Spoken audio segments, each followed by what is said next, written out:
Troisième partie des questions, et je remercie donc les tweetos qui les ont postées, et excepté celles qui étaient désobligeantes, j'ai conservé l'intégralité des questions et que j'ai trouvées pertinentes, ou pas d'ailleurs, mais celles qui sont, j'allais dire, en lien avec le fait que tu sois aujourd'hui face à moi, Diabaté 33, ou Franck, mais Diabaté 33 finalement dans l'absolu.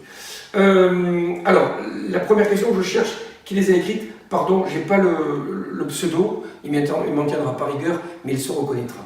Est-ce que tu gardes des contacts, et il y a des guillemets, privilégiés avec Monsieur Trio ou de Taverneau encore aujourd'hui? Non, aucun, puisque déjà je ne les connais pas personnellement.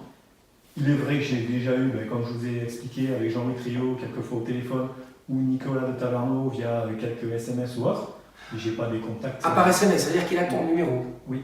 Oui. D'accord. Et tu as le sien? Tout à fait. D'accord, c'est quand même... une question vraiment récurrente, c'est, tu avais des sources, notamment, on parle de Mercato, quand je disais lors d'un teaser que tu étais important 2 fois par an, c'était pas pour être méchant, c'est juste pour dire que c'est les moments clés de l'année. Et puis moi je prends beaucoup de distance avec ce que tu es. Tes sources sous M6, est-ce qu'elles sont encore actives et efficaces maintenant que le club est passé sous pavillon américain? Alors forcément, maintenant qu'M6 est parti, j'ai quelques contacts privilégiés qui sont partis avec. Maintenant, voilà, j'ai la chance d'avoir un certain nombre de contacts et nombreux.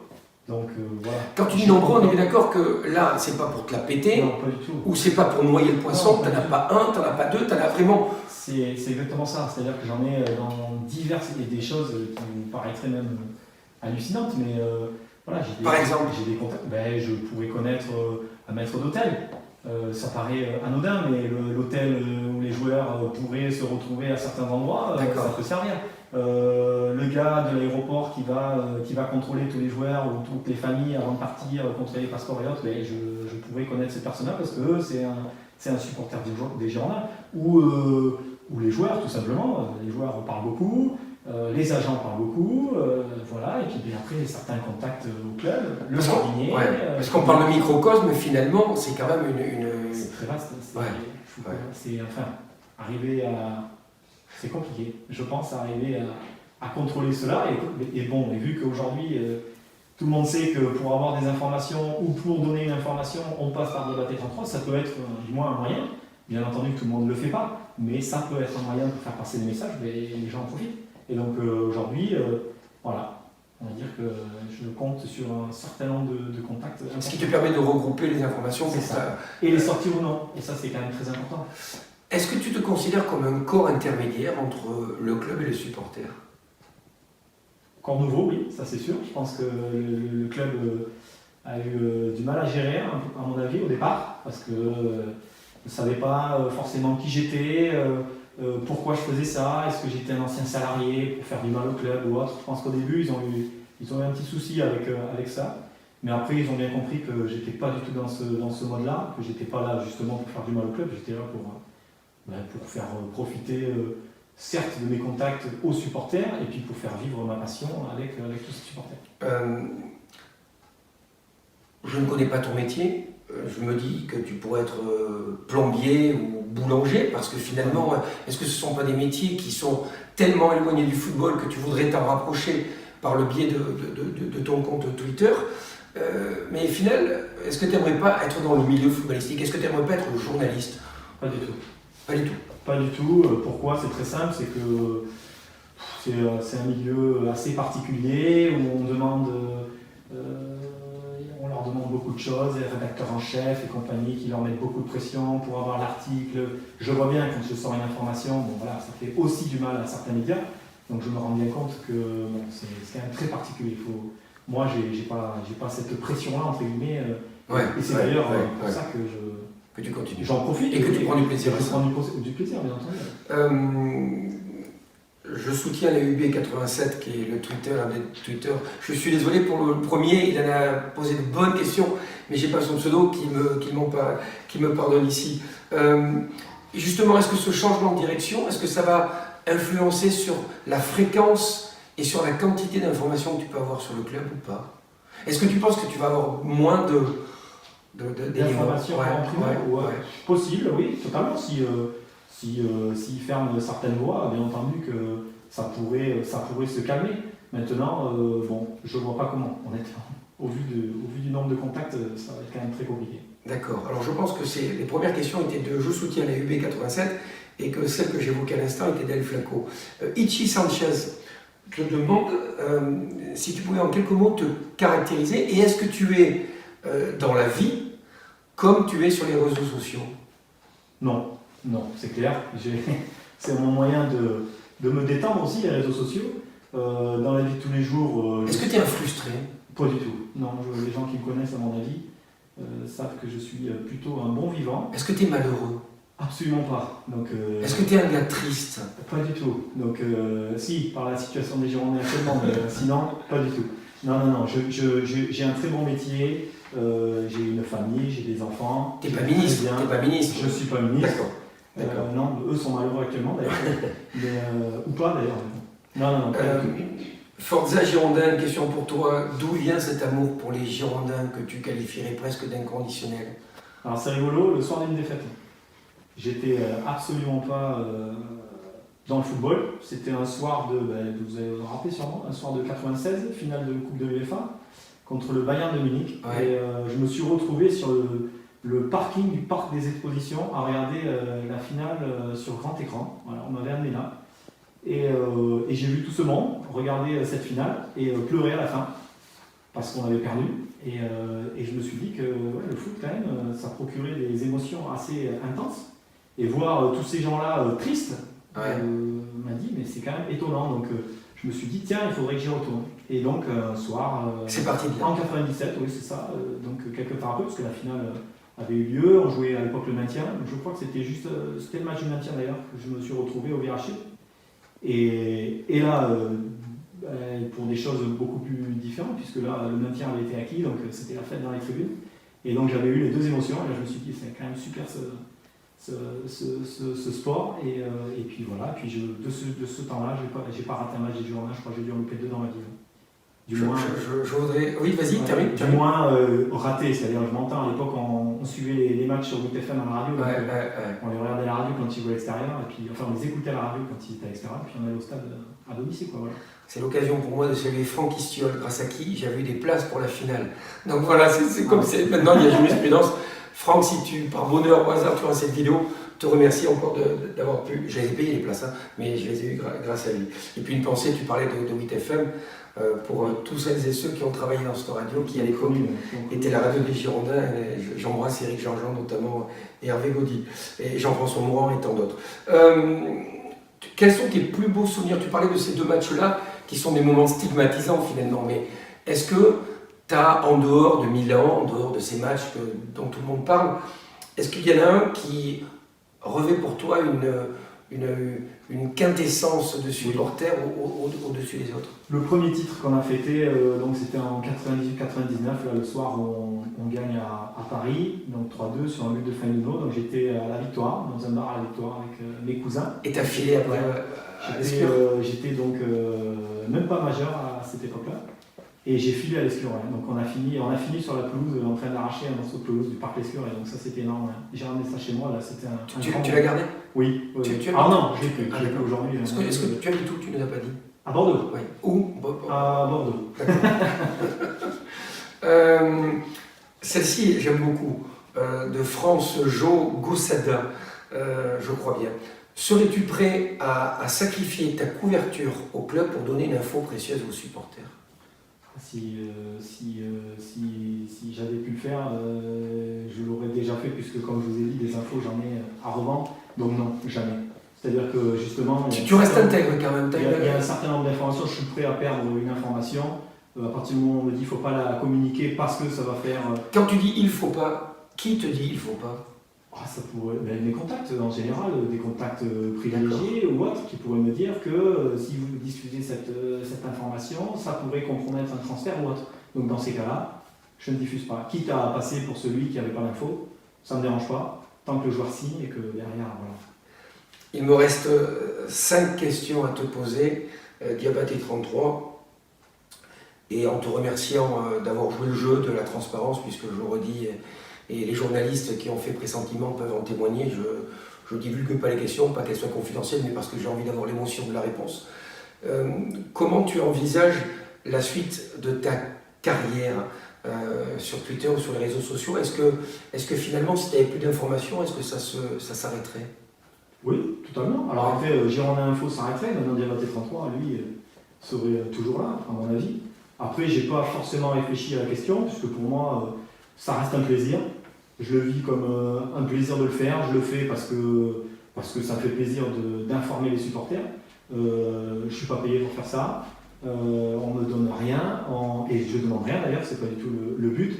Je le fais par passion. Après, à partir de là, le jour où moi-même, j'aurai plus cette lueur ou cette envie de le faire, j'arrêterai comme je suis arrivé, tout simplement. Est-ce que tu as des informations sur les projets liés au fait de drainer les meilleurs éléments de la région envers les Girondins? Est-ce que ça fait partie? Est-ce que justement l'histoire de la jeunesse sportive bordelaise qui pourrait venir gonfler le groupe pro, est-ce que ça fait partie des éléments? Ça m'intéresse, ouais. Oui, bien entendu, parce que les joueurs... Le centre de formation, ça fait partie des choses. Ouais, bien sûr, je suis, alors même si je suis moins dans l'info, parce que je trouve que bon, les jeunes, il faut les laisser travailler, il faut les laisser progresser avant justement de les mettre un petit peu à nu, ou comme on peut le faire avec des professionnels. Donc là, tu les protèges aussi par les informations? Oui, alors après, voilà, je suis pas dans le... Bon, moi, non, ouais, ça m'intéresse, bien entendu que ça m'intéresse. Maintenant, j'ai pas le pouvoir non plus de faire changer les choses, hein. Loin de là, j'ai pas ce pouvoir-là. Oyar Cabal qui posait cette question. Anaconda du 33, joli pseudo, Anaconda change rien. Certains se plaignent que tu les bloques, pas par les propos désobligeants que tu évoquais tout à l'heure, que nous évoquions, à savoir l'indélicatesse ou la politesse, mais uniquement parce que tu n'es pas d'accord avec eux. Est-ce que c'est vrai? Et est-ce que, il n'y a aucune raison qu'on doute d'Anaconda, mais là tu es en face de moi, est-ce que ça t'est arrivé par orgueil de bloquer des gens? Franchement, non. Honnêtement, pas du tout. Pas par mauvaise foi, pas par susceptibilité? Non. Ça t'arrive pas d'être con? Bien sûr, on est tous des fois un peu cons, surtout dans la défaite. Ah, c'est vrai que je suis mauvais joueur, donc il est clair que quand Bordeaux perd, je suis... Et que quelqu'un te taquine, tu sais... Ça me taquine, c'est sûr que ça m'énerve, parce que pourquoi? Je suis un simple supporter comme nous tous, hein, donc j'ai aussi mes humeurs. Mais de là à bloquer, non, je n'ai pas souvenir d'avoir bloqué quelqu'un gratuitement ou parce qu'il n'était pas d'accord avec moi. En général, c'est vraiment si on en manque de respect ou si on insulte ou autre. Sinon, j'ai pas de... Voilà. Antépénultième question de cet entretien, Diabaté 33, quelle est ta plus grosse déception en transfert avorté et ta plus grande joie? On va commencer par la joie. À l'époque, bon, ça n'a pas été une grande réussite, mais c'est quand on a fait signer Jérémy Ménez. J'étais assez content parce que bon, déjà je l'avais annoncé, donc forcément ça avait déjà... T'étais le premier à le faire? Ouais, j'avais été le premier à le faire. Ouais. D'annoncer les contacts, puis après la signature. Donc à l'époque, on y croyait personne. Tu connais quelqu'un à la Roma? Ouais, au Milan. Ah, c'est au Milan. Autant pour moi. Ah, il y a un bon agent, on avait des contacts, j'avais quelques contacts avec des intermédiaires à son agent, donc ça aidait bien. D'accord. Voilà, et puis... donc là, mais est-ce qu'ils ne se servent pas de toi dans ce cas-là aussi? Ah, les agents, ça sert beaucoup de moi. Ça, ouais. ça arrive. Mais tu es lucide par rapport à ça? Totalement. Tant que c'est pas recoupé, je ne sors pas. Donc voilà, Jérémy Ménez, c'était pour moi l'une des belles réussites du club. Bon, il n'a malheureusement pas réussi. C'est dommage parce que c'était un bon joueur. Voilà, c'était un peu notre vitrine cette année-là, puis ça n'a pas marché. Donc ça, c'est le bon coup. Et le mauvais coup, on va dire, les grosses déceptions, ça fait 2 ans que ça dure, c'est de ne pas avoir signé De Jong. L'attaquant Luc De Jong du PSV, avec qui on avait des contacts très très avancés. Beaucoup de gens ont parlé sur les réseaux comme quoi c'était quelque chose qui devait se faire. Et vraiment, c'était le joueur qui était au porte. Donc c'est vraiment une volonté de l'ancien coach de ne pas le faire venir? D'accord. Totalement, ces accords étaient là. Ouais. Est-ce que les entraîneurs, les Girondins successifs, ont des contacts avec toi? Non, aucun. D'accord. Aucun entraîneur, et bon, heureusement d'ailleurs, parce que ce serait un peu déplacé à mon avis, et je suis pas en carrière. Mais est-ce que c'est pas déjà déplacé que tu aies eu autant de contacts? Ah, peut-être, oui. Après, ça c'est à vous de me le dire. Hein. Moi, personnellement, c'est pas moi qui vais refuser un contact. Après, oui, on peut discuter de pourquoi pourquoi les gens m'informent ou dans quel but et autres. Ça, c'est vrai que c'est une question qui... Mais ça, à la limite, c'est plutôt à eux qu'il faut leur poser, hein, pas forcément.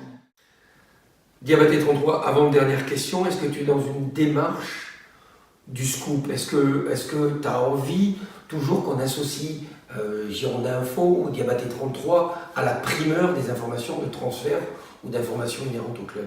Pas du tout. Non, pour moi aujourd'hui, je ne fais que confirmer, je ne confirme que les informations qui me paraissent importantes. Alors quel intérêt de te suivre? Si t'es pas le premier, si tu donnes pas des infos. C'est très simple, dans les médias ou autres, par jour, vous devez avoir à peu près 10 rumeurs de joueurs possiblement en contact avec les Girondins. Moi, je vous en confirme une. D'accord. Voilà, vous savez que celle-là, elle est fiable. Après, les 9 autres, je laisse la Donc si demain on annonce Lionel Messi au Girondin, dans la foulée, tu diras non, mais je prends Messi pour être caricatural, mais tu diras non, ça n'existe pas. Et ne pas croire que c'est le plus facile. Parce que confirmer une information et la confirmer pour expliquer aux supporters que celle-là, elle est ultra fiable, et du moins qu'on n'est pas que dans des prises de renseignements, mais on est dans des négociations, c'est quand même des choses différentes en matière de transfert, ça change tout. Voilà. Parce qu'une prise de renseignement, des joueurs que Bordeaux suit, il y en a des centaines. Et des prises de renseignement, il y en a des centaines. Donc je pourrais vous annoncer 100 joueurs, hein. Tous les jours, je peux vous en donner 10 si vous voulez. Et c'est des joueurs qui sont véritablement suivis par le club, des joueurs qui sont véritablement en contact avec le club, mais pour lesquels Bordeaux n'a pas fait d'offre ou Bordeaux ne négociera pas. Donc voilà, moi je vous parle des joueurs pour lesquels on négocie, voilà, tout simplement. Une dernière de Cyril Géa, qui me demande finalement, mais tu as un petit peu répondu, pourquoi tu filtres aujourd'hui les informations que tu as? Est-ce que ton rôle n'est-il pas... Et finalement, c'est bien parce que ça donne aussi la teneur du ressenti déjà à ton égard. Quand tu parles de rôle, est-ce que finalement tu as un rôle? Et est-ce que, si tu as un rôle, est-ce qu'il n'est pas juste d'informer simplement toi, finalement, tu te donnes des limites. Oui, toi, ouais. Les limites qui sont celles d'un supporter. Voilà, je ne suis que simple supporter, je n'ai pas un rôle au Girondin. Les ultras ont un rôle important. Sur la politique du club, sur le futur, être les garants de l'institution. Moi, si vous voulez, j'ai pas de rôle à proprement dit. Je suis là juste pour informer quand ça me plaît. Une information que j'ai envie de donner, je la donne. Si j'ai pas envie de la donner, je la donne pas. Quand je pense qu'elle peut faire du mal au club, je ne la donne pas parce que c'est pas mon rôle, tout simplement. Je suis pas là. Le Daft Punk du foot est avec moi aujourd'hui pour une toute dernière question, mais plus un peu un clin d'œil. T'as déjà été au Hayan? Oui, plusieurs fois, bien sûr. Oui. D'accord. J'y vais moins, parce que je pense que certains me reconnaîtraient, donc j'y vais moins. Diabaté 33, merci beaucoup. Merci Eric. Merci. C'était un plaisir. On espère que vous avez pris du plaisir à suivre finalement ces entretiens, parce qu'on l'a compris, on l'a découpé en plusieurs fois, parce que Diabaté a beaucoup de choses à dire. Il en a conservé certaines secrètes. Croyez-le bien, même en off, je n'ai pas essayé d'avoir des infos, sinon je me serais empressé de vous les communiquer. La seule chose qu'on puisse dire, parce qu'on est d'accord tous, c'est pour dire allez Bordeaux. Allez Bordeaux, jusqu'au bout. Salut.